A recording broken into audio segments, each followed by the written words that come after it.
ഏവർക്കും നമസ്കാരം, സ്വാഗതം, വെൽക്കം. ഇന്ന് ഭാഗ്യവചനങ്ങളിൽ ഏതാണ്ട് എല്ലാവരെയും ചിന്താക്കുഴപ്പത്തിലാക്കുന്ന ഒരു അംശം, അതായത് മത്തായിയുടെ സുവിശേഷം 5-ാം അധ്യായത്തിൻ്റെ 5-ാം വാക്യം. സൗമ്യതയുള്ളവർ ഭാഗ്യവാന്മാർ, അവർ ഭൂമിയെ അവകാശമാക്കും എന്ന യേശുവിൻ്റെ പ്രസ്താവന. അതുകൊണ്ട് നാം മനസ്സിലാക്കേണ്ടത് എന്താണ് എന്ന അന്വേഷണം, പ്രത്യേകിച്ച് ഈ വിശുദ്ധ ആഴ്ചവട്ടത്തിൻ്റെ പശ്ചാത്തലത്തിൽ ഒരുമിച്ച് ചിന്തിച്ച് അന്വേഷിച്ച് മനസ്സിലാക്കുക എന്നതാണ് ലക്ഷ്യം. സാധാരണ നമ്മുടെ ഈ വിശുദ്ധ ആഴ്ചവട്ടത്തിലെ ചിന്തകളിൽ ഇങ്ങനെയുള്ള അംശങ്ങൾ ഉൾപ്പെടുത്താറില്ല എന്നതിനെപ്പറ്റി എനിക്ക് ഉത്തമ ബോധ്യമുണ്ട്. എന്നാൽ ഇങ്ങനെയുള്ള കാര്യങ്ങൾ ഉൾപ്പെടുത്താതെ ഈ ആഴ്ചവട്ടത്തിലെ ആത്മീയ അനുഭവങ്ങളുടെ ആഴം കണ്ടെത്തുവാൻ, അതുകൊണ്ട് തന്നെ സമകാലീന പ്രസക്തി തിരിച്ചറിയുവാൻ നമുക്ക് കഴിയുകയില്ല എന്നത് അരനൂറ്റാണ്ടിലെ എൻ്റെ അന്വേഷണത്തിൻ്റെയും ധ്യാനത്തിൻ്റെയും ഫലമായി എനിക്ക് നന്നേ ബോധ്യപ്പെട്ടിട്ടുള്ളതാണ്. ഭാഗ്യവചനങ്ങളെപ്പറ്റി ഞാൻ ഒരു സീരീസ് ചെയ്യണമെന്ന് ബാംഗ്ലൂരിൽ താമസിക്കുന്ന എൻ്റെ ഒരു സുഹൃത്ത് ഈ കാലങ്ങളിൽ എന്നെ നന്നേ നിർബന്ധിക്കുന്നുണ്ട്. ഞാനൊരു തുടർച്ചയായി അത് ചെയ്യുന്നില്ല എങ്കിലും സന്ദർഭമനുസരിച്ച് ഈ ഭാഗ്യവചനത്തിലെ ഉള്ളടക്കങ്ങൾ മുഴുവനും സമകാലീന പ്രസക്തമായ രീതിയിൽ, എന്നാൽ ആത്മീയമായ സനാതനമായ സത്യത്തെ ഉൾക്കൊള്ളുന്നത് എപ്രകാരമാണ് എന്നത് മുൻനിർത്തി ഏവരുമായി ചിന്തിക്കണമെന്ന് ഞാൻ താല്പര്യപ്പെടുന്നുണ്ട്. അതിൻ്റെ ഒരു ഭാഗമായിട്ടും കൂടെയാണ് ഈ വീഡിയോ രൂപകൽപ്പന ചെയ്തിരിക്കുന്നത് എന്ന് ഞാൻ പശ്ചാത്തലമായി സൂചിപ്പിക്കട്ടെ. നാം ധരിച്ചു വച്ചിരിക്കുന്നത് സൗമ്യതയുള്ളവർ മണ്ടന്മാരാണ്, അവർക്ക് ഈ ഭൂമിയിൽ കാലുകുത്താൻ ഇടമുണ്ടാകുകയില്ല, അവർക്കുള്ളതുപോലും നഷ്ടപ്പെട്ടു പോകും എന്നത് മാത്രമാണ്. ഈ ലോകത്തിൽ വിജയിക്കുന്നവരും മറ്റുള്ളവരുടെ ബഹുമാനവും സ്തുതി സ്തോത്രങ്ങളും ആർജിക്കുന്നവരും ചരിത്രത്തിൽ ഇടം പിടിക്കുന്നവരും സമൂഹത്തിൽ മുഖ്യന്മാരെന്ന് കരുതപ്പെടുന്നവരുമൊക്കെ സൗമ്യതയോട് അല്പം പോലും ബന്ധമില്ലാത്തവരാണ്. നേരെ മറിച്ച് അഹങ്കാരമുള്ളവനാണ്. സ്വയത്തിൻ്റെ വലിപ്പവും ഭാരവും മറ്റുള്ളവർക്ക് മുറിവേൽക്കുന്ന വിധത്തിൽ അനുഭവവേദ്യമാക്കുവാൻ കഴിവുള്ളവൻ ആരോ അവരാണ് മിടുക്കൻ എന്ന ധാരണയിലാണ് ഈ ലോകം പ്രവർത്തിക്കുന്നത് എന്ന് അറിയാൻ വയ്യാത്ത മുല കുടിക്കുന്ന കുഞ്ഞുങ്ങൾ പോലുമില്ല എന്നതാണ് എൻ്റെ യാഥാർത്ഥ്യം. അപ്പോൾ ഒരു കാര്യം വ്യക്തമാണ്, ഈ ലോകത്തിൻ്റെ പ്രവർത്തന മർമ്മത്തിന് തുലവും വിപരീതമായ ഒരു ആശയവും ദർശനവുമാണ് ഭാഗ്യവചനത്തിലെ ഈ പ്രസ്താവനയിൽ അടങ്ങിയിരിക്കുന്നത് എന്നത് വളരെ വ്യക്തമാണ്. സൗമ്യതയുള്ളവർ ഭാഗ്യവാന്മാർ, അവർ ഭൂമിയെ അവകാശമാക്കും. ഇപ്പോൾ സൗമ്യതയുള്ളവർ ഭാഗ്യവാന്മാരെന്ന് പറഞ്ഞ് നിർത്തിയിരുന്നെങ്കിൽ നമുക്കത്ര വലിയ പ്രയാസമില്ല. പക്ഷെ അവർ ഭൂമിയെ അവകാശമാക്കുമെന്ന് പറയുമ്പോഴാണ് നമുക്ക് ഒരു വിധത്തിലും സഹിക്കാൻ വയ്യാത്തത്. നമുക്ക് അല്പമെങ്കിലും സത്യസന്ധതയുണ്ടെങ്കിൽ അങ്ങനെ തന്നെയാണ് എന്ന് സമ്മതിക്കേണ്ടി വരും. അപ്പോൾ ഏതർത്ഥത്തിലാണ് യേശു ഇത് പറഞ്ഞത്? ഇപ്പോൾ യേശു സൗമ്യതയുള്ളവനായിരുന്നു എന്നതിനെപ്പറ്റി രണ്ട് പക്ഷമില്ല. അവൻ ഭൂമിയെ അവകാശമാക്കിയോ? ഒറ്റ നോട്ടത്തിൽ പറഞ്ഞാൽ ഇല്ല, അവകാശമാക്കിയില്ല. തലചായ്ക്കാൻ ഇടമില്ലാത്തവനായി ലോകത്തിൽ വസിക്കുകയും മരിച്ചു കഴിഞ്ഞ് സ്വന്തം ശവം അടക്കാൻ പോലും ഇടമില്ലാത്തവനായി കടം വാങ്ങിച്ച ഒരു ശവക്കല്ലറയിൽ ആയിത്തീരുകയും ചെയ്യുന്നവൻ എങ്ങനെയാണ് ഭൂമിയെ അവകാശമാക്കി എന്ന് അവകാശപ്പെടുവാനോ അവനെപ്പറ്റി അവൻ കൈവശമാക്കി എന്ന് നമുക്ക് പറയുവാനോ ഇടയാകും? പിന്നെ ഏതർത്ഥത്തിലാണ് യേശു ഇത് പറയുന്നത് എന്നത് നാം ചിന്തിക്കേണ്ട ഒരു കാര്യം തന്നെയാണ്. ഇപ്പോൾ ഭൂമിയെ അവകാശമാക്കുക എന്നത് ലൗകികമായി ചിന്തിക്കാം, ആത്മീയമായും ചിന്തിക്കാം. ഇതാണ് ഇതിനകത്ത് ഏറ്റവും പ്രധാനപ്പെട്ട ഘടകം. ഭൂമിയെ അവകാശമാക്കുക എന്ന് പറഞ്ഞാൽ അർത്ഥം എന്താണ്? അതിനനുസരിച്ചാണ് ഈ ഭാഗ്യവചനത്തിൻ്റെ അർത്ഥം എന്താണ് എന്ന് നമുക്ക് മനസ്സിലാക്കാൻ സാധിക്കുന്നത്. അല്ലാതെ ഒരു വിധത്തിൽ ഇത് മനസ്സിലാക്കാൻ സാധ്യമല്ല. ഭൂമിയെ അവകാശമാക്കുക എന്ന ഈ ഒരു ലക്ഷ്യത്തെ ഭൗതികമായി മാത്രം മനസ്സിലാക്കുന്ന ഒരു വ്യക്തിക്ക് ഭാഗ്യവചനത്തിലെ ഈ ഒരു പ്രസ്താവനയെ അതിൻ്റെ ആത്മീയമാർത്ഥത്തിൽ ഒരിക്കലും ഒരു വിധത്തിലും മനസ്സിലാക്കാൻ സാധ്യമല്ല എന്നത് വളരെ വളരെ പ്രത്യേകമായി ശ്രദ്ധിക്കേണ്ടതാണ്. നാളിതുവരെ സംഭവിച്ചതെന്താണെന്ന് ചോദിച്ചാൽ, സൗമ്യതയുള്ളവർ ഭാഗ്യവാന്മാർ, അവർ ഭൂമിയെ അവകാശമാക്കും എന്ന ഈ പ്രസ്താവനയെ ഭൗതികമായ കാഴ്ചപ്പാടിൽ ഭൗതികമായ സങ്കല്പങ്ങളുടെ അടിസ്ഥാനത്തിൽ മാത്രം പരിഗണിക്കുകയും തൽഫലമായി ഇതൊരു വിധത്തിലും അർത്ഥവത്തായി തീരുവാൻ സാധ്യതയില്ല എന്ന വിധത്തിൽ എഴുതിത്തള്ളുകയും, അതുകൊണ്ട് തന്നെ ഞാൻ തീർച്ചയായും വിശ്വസിക്കുന്നത് നിങ്ങളിൽ ആരും തന്നെ നാളിതുവരെ ഒരു കൺവെൻഷൻ പ്രസംഗത്തിലോ ഒരു ധ്യാനയോഗത്തിലോ യേശുവിൻ്റെ ഈ പ്രസ്താവനയെ കേന്ദ്രീകരിച്ച് ഒരു ദൂത് കേട്ടിരിക്കുവാൻ വിദൂര സാധ്യത പോലുമില്ല. കാരണം ഇങ്ങനെയുള്ള ആശയങ്ങളെ ഒഴിവാക്കിയാണ് വചന പ്രഘോഷണങ്ങൾ നടത്തപ്പെടുന്നത് എന്നത് വളരെ പ്രകടമാണ്. അതിൽ രണ്ട് പക്ഷമില്ല. അപ്പോൾ നാം ഇതിനെ എങ്ങനെയാണ് മനസ്സിലാക്കേണ്ടത്?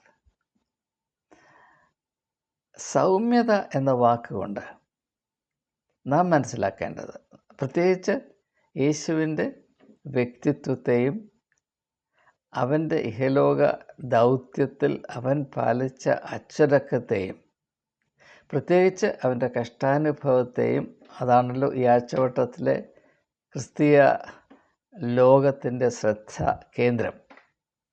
ഇതിനോടുള്ള ബന്ധത്തിൽ നാം ചിന്തിക്കുമ്പോൾ ഏറ്റവും വ്യക്തമായി ഏറ്റവും പ്രാധാന്യം കൽപ്പിച്ച് നമ്മുടെ മനസ്സിൽ സ്ഥിതി ചെയ്യേണ്ട പരിഗണന സൗമ്യതയുടെ അർത്ഥം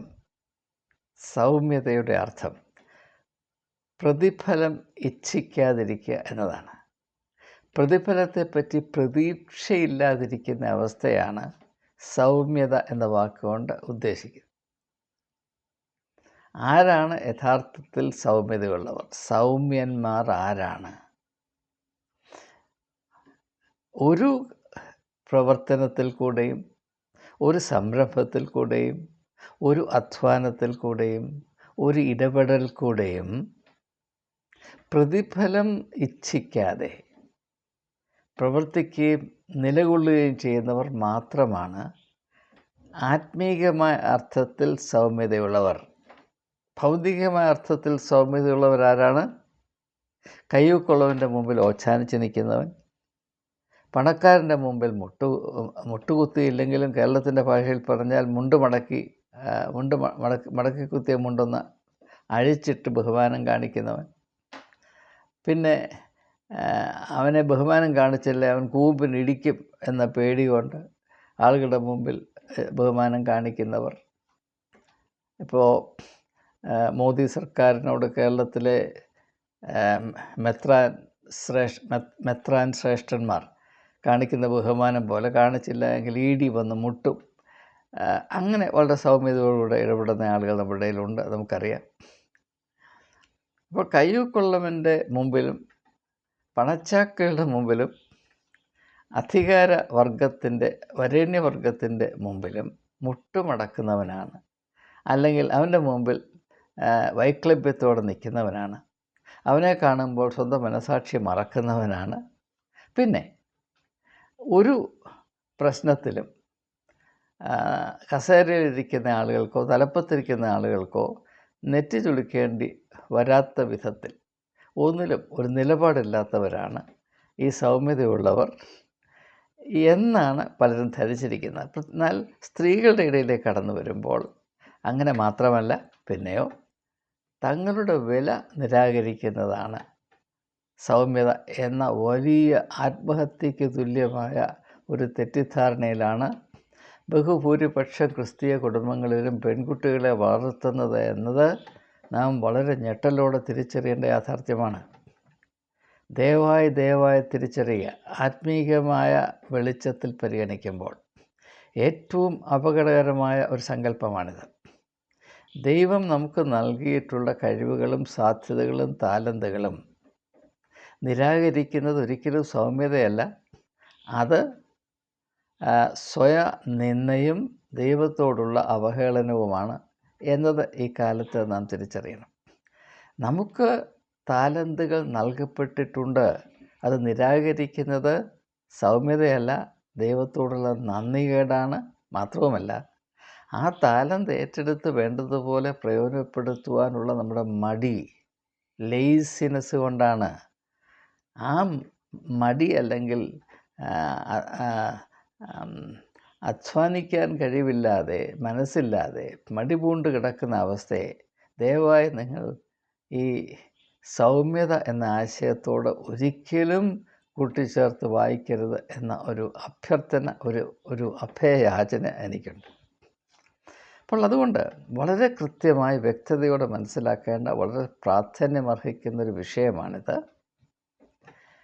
ആരാണ് ആത്മീയമായ അർത്ഥത്തിൽ സൗമ്യതയുള്ളവർ? അത് ഏറ്റവും പ്രധാനപ്പെട്ട ആശയം.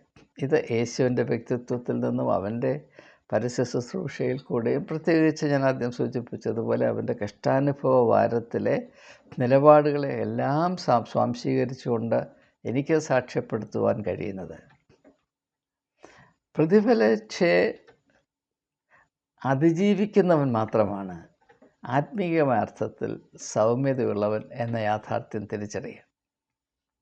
അതിൻ്റെ യുക്തി എന്താണെന്ന് ഞാൻ സൂചിപ്പിക്കട്ടെ. പ്രതിഫലം ഇച്ഛിക്കുക എന്നത് സ്വയത്തിൻ്റെ സ്വാഭാവികമായ പ്രവണതയാണ്. It's A natural instinct of the self.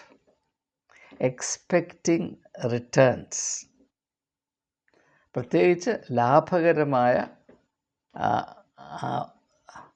Returns, പ്രതിഫലം, ലാഭമേറിയ പ്രതിഫലം പ്രാപിക്കുക എന്നത് സ്വയത്തിൻ്റെ സർവലൗകികമായ ദാഹമാണ്.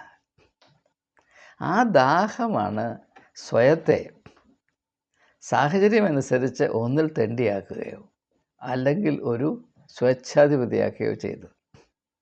ആത്മീയമായ കണ്ണിൽ കൂടെ നിങ്ങൾ നോക്കിയാൽ തെണ്ടിയും സ്വേച്ഛാധിപതിയും ഒന്നാണ്, യാതൊരു വ്യത്യാസവുമില്ല. അപ്പോൾ ഹെരോദാവും സുന്ദരമെന്ന ഗോപുരത്തിൻ്റെ പടിവാതിൽക്കൽ നിന്ന് തെണ്ടുന്ന ആ തെണ്ടിയും ഒന്നാണ്. അതാണ് ആത്മീയമായ ദർശനം, യാതൊരു സംശയവുമില്ല. കാരണം എന്താണ്? ഇവർ രണ്ടുപേരും മനുഷ്യരോട് ഇടപെടുമ്പോൾ അവരിൽ നിന്ന് എന്ത് വസൂലാക്കാം, എന്ത് കൈക്കലാക്കാം, എന്ത് പ്രാപിക്കാം എന്ന ഒരേ പരിഗണനയിലാണ്. ഇതേ മാനദണ്ഡം കൊണ്ട് വേണം നാം മതമേഖലയിൽ സ്ഥിതി ചെയ്യുന്ന മാന്യന്മാരെ അളക്കാൻ.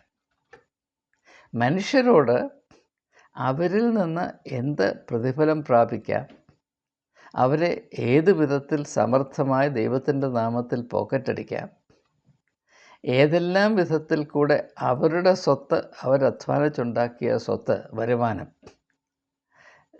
അതിൻ്റെ ഒരു 10% കൈക്കലാക്കാം എന്ന ഒരേ താല്പര്യത്തിൽ, പ്രത്യേകം ശ്രദ്ധിക്കുക, ഒരേ താല്പര്യത്തിൽ ആരൊക്കെ സഹജീവികളോട് ഇടപെടുന്നുവോ, സഹവിശ്വാസികളോട് ഇടപെടുന്നുവോ, പ്രത്യേകിച്ച് ദൈവനാമത്തിൽ ഇടപെടുന്നു, അവരൊക്കെയും ഒന്നിൽ തെണ്ടികളോ അല്ലെങ്കിൽ സ്വേച്ഛാധിപതികളോ ആണ്. അവരിൽ നിന്ന് സൗമ്യത പ്രതീക്ഷിക്കുന്നവൻ ആത്മീയമായി വെറും മൊണ്ണയാണ് എന്ന യാഥാർത്ഥ്യം തിരിച്ചറിയണം. ഈ അടുത്ത കാലത്ത് ഒരു സുഹൃത്ത് എന്നെ വിളിച്ച്, അദ്ദേഹം കത്തോലിക്കനാണ്, അദ്ദേഹത്തിന് ഒരു ബിഷപ്പിൽ കൂടെ ഉണ്ടായ തിക്ത അനുഭവത്തെപ്പറ്റി അരമണിക്കൂർ ഫോണിൽ കൂടെ അതിൻ്റെ വിശദാംശങ്ങൾ പകർന്നു തന്നു. അദ്ദേഹം അങ്ങ് ഹൃദയം നുറുങ്ങി കരയുകയാണ്. ഇതെല്ലാം കേട്ട ശേഷം ഞാൻ ചോദിച്ചു, പ്രിയ സുഹൃത്തെ, നിങ്ങൾ എന്താണ് പ്രതീക്ഷിച്ചത്? നിങ്ങൾക്ക് സംഭവിച്ചതിനപ്പുറത്ത് നിങ്ങൾക്ക് ലഭിക്കാൻ സാധ്യതയുണ്ട് എന്ന് നിങ്ങൾക്ക് പ്രതീക്ഷിക്കാൻ എന്താണ് അടിസ്ഥാനമായിട്ടുള്ളത്? ചരിത്രപരമായ തെളിവുണ്ടോ? ചരിത്രത്തിൽ മത മത അധികാര കേന്ദ്രങ്ങൾ എപ്രകാരമാണ് പ്രവർത്തിച്ചിട്ടുള്ളത് എന്ന് അല്പമൊക്കെ അന്വേഷിച്ച് മനസ്സിലാക്കിയ വ്യക്തിയാണ് ഞാൻ. അതുകൊണ്ട് ഞാൻ സഭാ നേതൃത്വത്തോട് എപ്പോഴൊക്കെ ബന്ധം പുലർത്തിയിട്ടുണ്ടോ ആ സമയത്തൊക്കെ ഞാൻ എന്നോട് തന്നെ എപ്പോഴും പറഞ്ഞിട്ടുള്ളതും എന്നെ എപ്പോഴും ഓർമ്മിച്ചുകൊണ്ടേ ഇരുന്നതുമായ ഒരു മർമ്മം, ഒന്നും പ്രതീക്ഷിക്കരുത്. നന്മ ചെയ്തിട്ട് ജീവനും കൊണ്ട് അവിടുന്ന് രക്ഷപ്പെടാമെങ്കിൽ നീ ഭാഗ്യവാൻ എന്ന ഒരേ സങ്കല്പത്തിലാണ് ഞാൻ ഇടപെട്ടിട്ടുള്ളത്. യാതൊരു സംശയവും വേണ്ട. അതുകൊണ്ട് തന്നെ എനിക്ക് ഈ ഒരു സാഹചര്യത്തെ സംബന്ധിച്ചിടത്തോളം ഒരിക്കലും എൻ്റെ ഹൃദയം ഉറങ്ങിയിട്ടില്ല. ഞാൻ ഇച്ഛാഭംഗം അനുഭവിച്ചിട്ടില്ല. അയ്യോ എന്നോടങ്ങനെ ചെയ്തല്ലോ എന്ന് പറഞ്ഞിട്ടില്ല. അതുകൊണ്ട് ഒരു കാര്യം അനുഭവത്തിൽ നിന്ന് എനിക്ക് വ്യക്തമാണ്. ആത്മീയമായ സൗമ്യത പാലിക്കുന്നവനെ മതത്തിൻ്റെ കസേരയിലിരിക്കുന്നവൻ ധിക്കാരിയായിട്ട് മാത്രമേ കാണുകയുള്ളൂ. കാരണം അവരെ സംബന്ധിച്ചിടത്തോളം സൗമ്യതയുള്ളവരാരാണ്? അവരുടെ കാല് പിടിക്കുന്നവർ, അവിടെ മുൻപിൽ ഓച്ഛാനിച്ച് നിൽക്കുന്നവർ, റാൻമൂടികളായി മാത്രം അവരോട് ബന്ധം പുലർത്തുന്നവർ, അവരാണ് സൗമ്യതയുള്ളവർ. അങ്ങനെയുള്ളവർ ഒരിക്കലും ഭൂമി അവകാശമാക്കുകയില്ല. അവർക്കാകപ്പാടെ അവകാശമാകുന്നത് പറഞ്ഞാൽ അടിമത്തം എന്ന് പറയുന്ന ഒരു ഇരുണ്ട ഭൂഖണ്ഡമുണ്ട്. അതുമാത്രം അവർക്ക് അവകാശമായി തീരും. അപ്പോൾ ഈ ഒരു വ്യത്യാസം മനസ്സിലാക്കുക. സൗമ്യത എന്നത് നാം മനസ്സിലാക്കേണ്ടത് ലോകത്തിൻ്റെ കണ്ണിൽ കൂടെ കാണുന്ന സൗമ്യത അല്ല. ആത്മീകമായ സൗമ്യതയും ഭൗതികമായ സൗമ്യതയും തമ്മിൽ രാവും പകലും പോലെ വ്യത്യാസമുണ്ട്. ആത്മീകമായ സൗമ്യതയുടെ സാരാംശം യാതൊരു പ്രതിഫല ഇച്ഛയുമില്ലാതെ, ഞാൻ ഇന്നത് ചെയ്താൽ എനിക്ക് ഇന്നത് കിട്ടും, അല്ലെങ്കിൽ ഇന്ന നിലപാടെടുത്താൽ ഇന്ന തിരിച്ചടി കിട്ടും, ഇങ്ങനെയുള്ള പരിഗണനയില്ലാതെ നമുക്ക് ദൈവത്തോടുള്ള ബന്ധത്തിൽ ചില കടമകൾ പൊന്തി വരുന്നുണ്ട്. ഈ സാഹചര്യത്തിൽ എന്നിൽ നിന്ന് ദൈവം ഇതാണ് പ്രതീക്ഷിക്കുന്നത്. വേണ്ട, മനുഷ്യ മനസാക്ഷി ഇതാണ് പ്രതീക്ഷിക്കുന്നത്. മനുഷ്യത്വത്തിൻ്റെ അടിസ്ഥാന മർമ്മങ്ങൾ ഇതാണ് എന്നിൽ നിന്ന് പ്രതീക്ഷിക്കുന്നത്. അതുകൊണ്ട് ഞാൻ ഇപ്രകാരം പ്രവർത്തിച്ചാൽ അതുകൊണ്ട് എനിക്ക് ലാഭമുണ്ടാകുമോ അല്ല തിരിച്ചടി ഉണ്ടാകുമോ എന്ന് പരിഗണിക്കാതെ, ഇതെൻ്റെ കടമയാണ്, ഇത് ഞാൻ ദൈവത്തോടുള്ള ഒരു ഉത്തരവാദിത്വ നിർവഹണത്തിൽ ഞാൻ നടത്തേണ്ട ഒരിടപെടലാണ്, അല്ലെങ്കിൽ ഞാൻ എടുക്കേണ്ട നിലപാടാണ്, അല്ലെങ്കിൽ ഞാൻ ചെയ്യേണ്ട ശുശ്രൂഷയാണ്. അതുകൊണ്ട് എന്തുണ്ടാകും, എന്ത് ലഭിക്കും, എന്ത് നഷ്ടമാകുമെന്ന പരിഗണനയില്ലാതെ പ്രവർത്തിക്കുന്ന ആ വ്യക്തിത്വത്തിൻ്റെ സ്വഭാവമാണ് ഈ സൗമ്യത എന്നുള്ളത്. ഇനിയും ഇതും ഈ കഷ്ടാനുഭവ ആഴ്ച അല്ലെങ്കിൽ ഈ ഹോളി വീക്ക്, വിശുദ്ധ വാരവും തമ്മിലുള്ള ബന്ധം എന്താണ്, അതും കൂടി സൂചിപ്പിച്ചിട്ട് ഞാൻ ഉപസംഹരിക്കാൻ പോവുകയാണ്. യേശുവിന് ആ സൗമ്യത ഇല്ലായിരുന്നുവെങ്കിൽ അവനൊരിക്കലും അവൻ്റെ ദൗത്യത്തിൽ പ്രവേശിക്കുമായിരുന്നില്ല, പ്രവേശിച്ചാൽ തന്നെ നിലനിൽക്കുമായിരുന്നില്ല.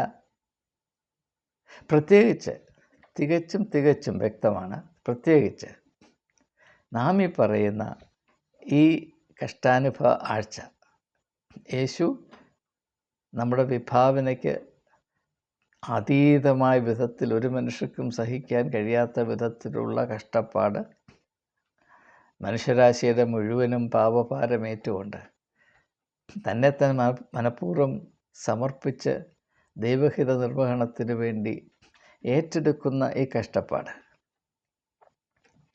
അതിൽ ആയിത്തീരുവാൻ യാതൊരു സാധ്യതയുമില്ല. അതുകൊണ്ട് ഈ കഷ്ടാനുഭവ വാരത്തിൽ, ഈ വിശുദ്ധ ആഴ്ചവട്ടത്തിൽ നാം ഏറ്റവും കൂടുതൽ ശ്രദ്ധയോടെ ചിന്തിക്കേണ്ട വിഷയമാണ് സൗമ്യത എന്നാൽ എന്താണ്. എന്നാൽ ആരും ഇത് നിങ്ങളോട് പറഞ്ഞിട്ടില്ല എന്നതെനിക്കറിയാം. കാരണം എന്നോടും ഇതാരും പറഞ്ഞിട്ടില്ല. എനിക്കിപ്പോൾ 75 വയസ്സുണ്ട്. ഞാൻ എത്രയോ ഈ കഷ്ടാനുഭവ ആഴ്ച ശുശ്രൂഷകൾ മുടങ്ങാതെ വലിയ താല്പര്യത്തോടെ പങ്കെടുത്തിട്ടുണ്ട്. അവിടെയൊന്നും എന്ന് മാത്രവുമല്ല, ഞാനും ഇത് ആദ്യമായിട്ടാണ് വെളിപ്പെടുത്തുന്നത്.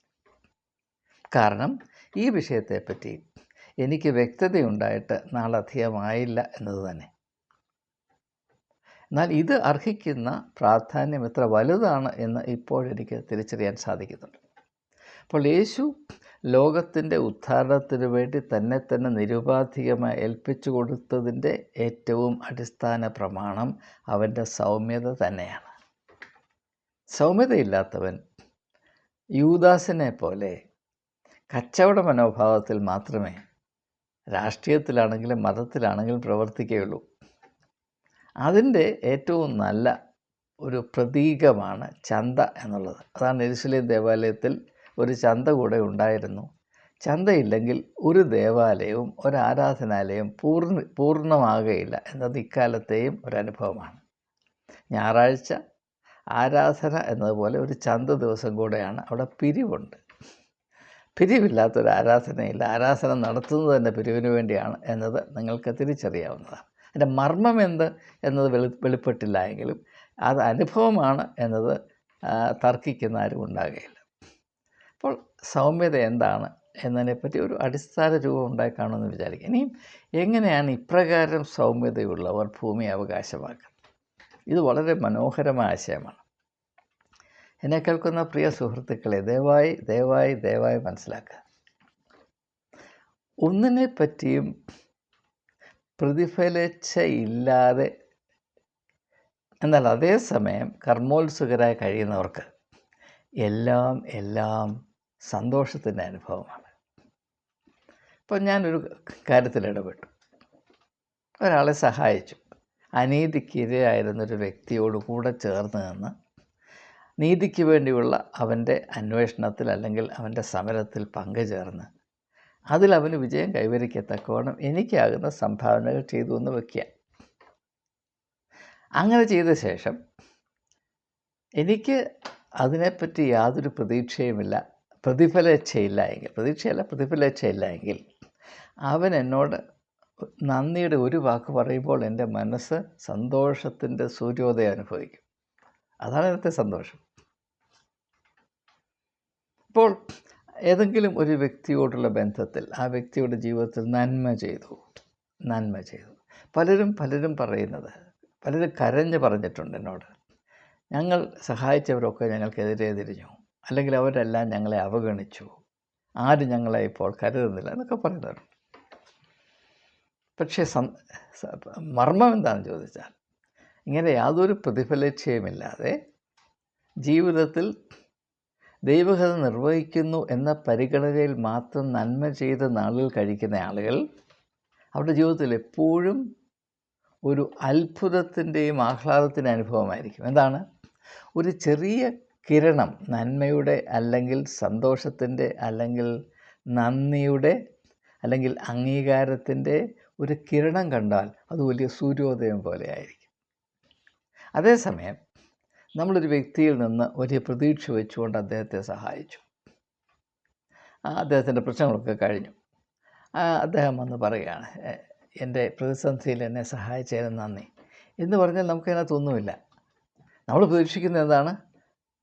എൻ്റെ ഈ പ്രതിസന്ധിയിൽ അവിടെ സഹായിച്ചു, അതുകൊണ്ട് അതാ ഒരു ചെറിയ സമ്മാനം എന്നത് ഒരു 10,000 രൂപ എന്നാണ് പിടിച്ചു, അല്ല 50,000 രൂപ, അത് നിരസിക്കരുത്, ഈ കവറൊന്ന് സ്വീകരിക്കണം എന്ന് നമ്മൾ പ്രതീക്ഷിച്ചിരിക്കുമ്പോൾ ഈ മനുഷ്യൻ വന്ന് പറയുകയാണ്, എൻ്റെ ഈ പ്രതിസന്ധിയിൽ എന്നോട് സഹകരിച്ചതിന് നന്ദി, ദൈവം അനുഗ്രഹിക്കട്ടെ എന്ന് പറഞ്ഞാൽ നിങ്ങളുടെ മനസ്സിൽ സൂര്യോദയമൊന്നും ഉണ്ടാകത്തില്ല. ഉള്ള സൂര്യൻ അസ്തമിച്ച് കഴിയും. അപ്പോൾ സൗമ്യതയിൽ കൂടെ നാം അവകാശമാക്കുന്ന ഭൂമി, വെളിപ്പാട് പുസ്തകത്തിൽ പറയുന്ന പുതിയ ആകാശം പുതിയ ഭൂമിയാണ്. അത് ദൈവരാജ്യം, യേശുക്രിസ്തു വിളിച്ചു പറഞ്ഞ ദൈവരാജ്യം സ്ഥിതി ചെയ്യുന്ന ഭൂമിയാണ്. അത് അനന്തമായ സന്തോഷത്തിൻ്റെയും ആത്മാവിൻ്റെ അത്ഭുതങ്ങളുടെയും ലോകമാണ്. ആ ഭൂമിയെ അവകാശമാക്കുമെന്നാണ് പറയുന്നത്. അല്ലാതെ 10 ഏക്കർ ഭൂമി നിനക്ക് പതിച്ചു തരുമെന്നല്ല. അല്ലെങ്കിൽ ഇപ്പോൾ തങ്കു ബ്രദറൊക്കെ പറയുന്നത് പോലെ നിങ്ങളുടെ സ്വർണം അങ്ങോട്ട് കൊടുത്താൽ ഇങ്ങോട്ടൊരു ഫാക്ടറി കിട്ടും എന്നല്ല. അല്ലെങ്കിൽ മകന് സിനിമാ നടനാകാൻ ഒക്കും, അല്ലെങ്കിൽ തങ്കു ചെറുക്കൻ പ്രാർത്ഥിച്ചാൽ നിൻ്റെ അക്കൗണ്ടിൽ 1,50,00,000 ആരും അറിയാതെ വന്ന് വീഴും. ഇതൊന്നുമല്ല. ഇതൊക്കെ വെറും കുരങ്ങ് കളിപ്പിക്കുന്ന പരിപാടിയാണ്. ആത്മീകമായ യാതൊരു അർത്ഥവുമില്ലാതെ മനുഷ്യൻ്റെ പ്രാകൃതമായ അത്യാർത്തിയെ എത്ര സമർത്ഥമായി മുതലെടുക്കാമെന്ന് പഠിച്ച കാട്ടുകള്ളന്മാരുടെ ജൽപ്പനങ്ങളാണിത്. അതിൽ വലിയ ആത്മീയ അർത്ഥമൊക്കെ കൽപ്പിച്ച് അതിൻ്റെ പുറകെ പോകുന്ന ആളുകൾ, അവിടെ അവസ്ഥ ഓർത്ത് ഞാൻ നിശബ്ദമായി കരയാറുണ്ട്. അപ്പോൾ സൗമ്യതയുള്ളവർ ഭാഗ്യവാന്മാർ, യാതൊരു സംശയവും വേണ്ട. അത് അനുഭവത്തിൽ കൂടെ ഞാൻ നിങ്ങളോട് പറയുകയാണ്. പലരും എന്നോട് ഈ കാലത്ത് തന്നെ ചോദിക്കുന്നുണ്ട്, ഈ വയസ്സുകാലത്ത് ഇങ്ങനെ അധ്വാനിക്കേണ്ട വല്ല കാര്യമുണ്ടോ? മിണ്ടാതൊരു മൂലയ്ക്കരുത്, സന്തോഷമായിട്ട് സമാധാനമായിട്ട് കഴിഞ്ഞുകൂടെ? ഇങ്ങനെയുള്ള ശുശ്രൂഷ ചെയ്താൽ, സത്യത്തിന് സാക്ഷി നിന്നാൽ ആളുകളുടെ കല്ലേറ് മാത്രമേ കിട്ടത്തുള്ളൂ എന്ന് ഈ 5000 വർഷത്തെ ചരിത്രം തെളിയിച്ചപ്പോൾ അത് മനസ്സിലാക്കാത്ത കിളവൻ, ഇങ്ങനെ കിളവനെന്ന് തന്നെ വിളിക്കും, കുഴിയിലോട്ട് കാല് നീട്ടിയിരിക്കുന്ന കിളവൻ തന്നെ കൊണ്ട് ഇത് എന്തെങ്കിലും മാറ്റം വരുത്താനൊക്കുമോ എന്ന് ചോദിക്കുന്ന എത്രയോ നിങ്ങൾക്ക് കമൻറ്റ് ബോക്സിൽ പോയി നോക്കിയാൽ കാണാം. പക്ഷെ അവർക്ക് മനസ്സിലാകാത്തൊരു മർമ്മമുണ്ട്. അതെന്താണ്? ഈ ലോകത്തെ മാറ്റിമറിക്കാനല്ല ദൈവം എന്നെ ഇങ്ങോട്ടാക്കി വെച്ചത്. ഞാൻ വിശ്വസിക്കുന്നത്, എന്നെ ആക്കി വച്ചിരിക്കുന്ന ഇടങ്ങളിൽ എനിക്ക് നൽകിയിട്ടുള്ള തിരിച്ചറിവിൻ്റെ അടിസ്ഥാനത്തിൽ, കഴിഞ്ഞകാല അനുഭവങ്ങളുടെ സമ്പത്തിൻ്റെ വെളിച്ചത്തിൽ ചില പ്രത്യേകമായ പരിഗണനകൾ, ചില ചുമതലകൾ, ചില സാധ്യതകൾ എന്നെ ഏൽപ്പിച്ചിട്ടുണ്ട്.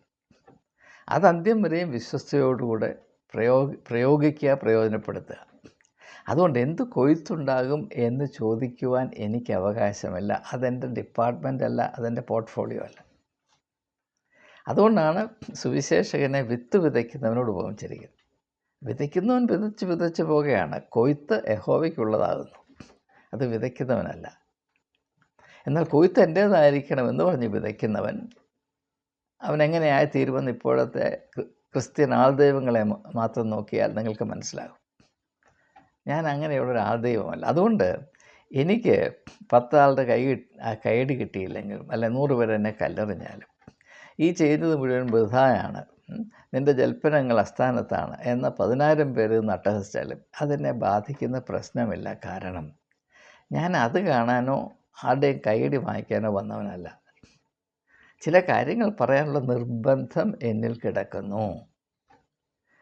പൗലോസ് പറയുന്നത് പോലെ, സുവിശേഷം പ്രസംഗിച്ചില്ലെങ്കിൽ അയ്യോ എനിക്ക് കഷ്ടം. പക്ഷെ നമ്മുടെ പ്രശ്നം എന്താണെന്ന് ചോദിച്ചാൽ, നമ്മൾ യേശുവിനെ പോലും ഒരു എഡിറ്റഡ് വേർഷനാണ്. ഇപ്പോൾ പലരും എന്നോട് പറയുന്നത്, താങ്കൾ സുവിശേഷം മാത്രം പറഞ്ഞാൽ പോരെ, എന്തിനാണ് ഇങ്ങനെയുള്ള കാര്യങ്ങൾ? അവർക്ക് ദേവാലയത്തെ ശുദ്ധീകരിച്ചൊരു യേശുവിനെ അറിഞ്ഞുകൂടാ. അവർക്ക് ഓടി നടന്ന ജനങ്ങൾക്ക് അപ്പം നുറുക്കി 5000 പേരുടെ വയറ് നിറച്ചു, ആ സന്തോഷം. കുരുടന് കാഴ്ച കിട്ടി, സന്തോഷം. കുഷ്ഠരോഗിയെ സൗഖ്യമാക്കി, സന്തോഷം. പക്ഷേ